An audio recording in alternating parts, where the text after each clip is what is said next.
do we get, how do we get this book to be at a more grassroots level? Your CMO friend has identified what it is that exactly needs to happen. At the same time, I'm thinking of programs where we have future administrators coming out, and some are doctors, but some are not. And a huge number of people will face physicians for the first time after they go to work, like MHA programs, MBA programs in healthcare. So, what do you think? I think these books should be required text there. What are your thoughts on that? I think that's an excellent idea. And again, I mean, no criticism toward the graduate programs. And frankly, I'm closely tied to three of them, and have very dear thoughts about those three. I've taught at all three and graduated from one.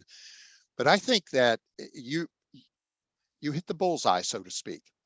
So many individuals are coming out of the programs not having the kind of exposure they should to, I'll just call it the world of clinical practice. Mm-hmm. How does it happen? What Mm-hmm. happens there? Mm-hmm. And I remember talking to a graduate class probably 12, 15 years ago, and I suggested to them, again, this goes back to my early days with Sister Mary George, go to an emergency department Mm-hmm. where you could spend a full 12-hour shift and be a helper. Be a helper. Mm-hmm. Ask permission to be able to do that. I know a number of people who still talk about their early years before they even got their graduate degree. Maybe they functioned as a patient care assistant, or they were, I know one senior vice president very well who continues to talk about he learned more working as an orderly 4 summers while he was undergrad. And he said, that's what, number one, made me want to go into healthcare. But Mm-hmm. number two, it taught me what healthcare was all about. And so there aren't a lot of graduate programs that have, I don't want to focus it solely on physicians, although that's Mm-hmm. a large part of it. Mm-hmm. Uh, but again, the clinical practice of what we do, and this touches everything from the mechanics of it to the quality and the patient safety aspect of it.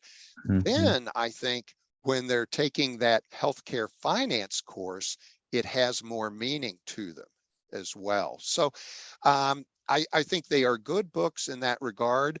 One of the things I respect out of all of the authors, I always ask them, when you're going to cite literature, let's be let's not necessarily be totally academic. So don't put 45 or 50 references, but Mm-hmm. make sure your references are based upon good evidence, good research.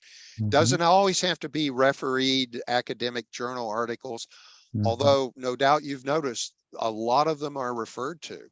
And that's why I actually started the very first volume talking about employee engagement, because there is a lot of solid evidence-based research on Mm-hmm. employee engagement, Mm-hmm. not so much on physician engagement. And I hope Mm-hmm. we'll see some in the coming years.